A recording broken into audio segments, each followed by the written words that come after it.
Andal block के उखड़ा में भारतीय सेना के सम्मान में उखड़ा अंचल तृणमूल कांग्रेस ने एक विशाल रैली निकाली। यह रैली उखड़ा नेताजी मोड़ से शुरू होकर पूरे उखड़ा बाजार का भ्रमण कर उखड़ा नेताजी मोड़ में समाप्त हुई। इस दौरान अंडाल ब्लॉक तृणमूल कांग्रेस के अध्यक्ष कालू बरन मंडल, उखड़ा ग्राम पंचायत उप प्रधान शरण सहगल, जिला परिषद सदस्य कृष्णा बनर्जी, नेता राजू मुखर्जी, कंचन मित्रा, प्रदुप पोद्दार, आशीष भट्टाचार्य तथा सभी नेतागण उपस्थित रहे।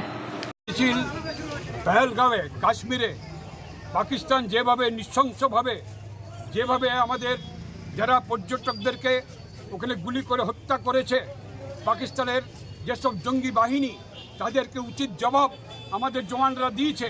সেই জওয়ানদেরকে सम्मान জানানোর জন্য এবং তার সঙ্গে पहलगावे সেদিন যারা শহীদ হয়েছিলেন তাদের প্রত্যেক পরিবারকে সমবেদনা জানানোর জন্য দলীয় নির্দেশ অনুযায়ী আজকে আমাদের এই জাতীয়তাবাদী মিছিল ছিল।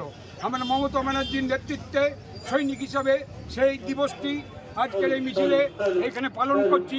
উখড়া অঞ্চল তৃণমূল কংগ্রেস, অন্ডাল ব্লক তৃণমূল কংগ্রেস থেকে আরম্ভ করে সমস্ত শাখা সংগঠন একজোট হয়ে আমরা উখড়াতে আজকে একটি বিশাল মিছিল জাতীয়তাবাদী মিছিল করে আমরা তাদের আত্মার শান্তি কামনা করি এবং বীর শহীদদের জানাই শত শত কোটি প্রণাম। এবং আগামী দিনে আমাদের যে শহীদরা আছেন যারা সীমান্তে আমাদের দেশকে রক্ষা করছেন তাদের সঙ্গে আমরা সব সময় আছি। যে কোনো সময় যে কোনো মূল্যে যত রক্ত দরকার আমরা দিতে রাজি আছি। সুদীপ পান্ডে থেকে শুরু করে আমাদের যারা অন্ডাল ব্লকের নেতৃত্ববৃন্দ রয়েছেন তারা প্রত্যেকেই আজকে উপস্থিত আছেন। বন্ধুগণ, আপনারা জানেন যে কিছুদিন আগে কাশ্মীরে যে সন্ত্রাসবাদ হামলা হয়েছে সেই সন্ত্রাসবাদ হামলার প্রতিবাদে ভারতবর্ষ সেই সন্ত্রাসবাদ নির্মূল করার জন্য যে পদক্ষেপ গ্রহণ করেছিলেন সেই পদক্ষেপ গ্রহণ কেন্দ্র করে যে সমস্ত বীর সেনানীরা শহীদ হয়েছে তাদের তর্পণ করার উদ্দেশ্যে আজকের আমাদের এই মিছিল।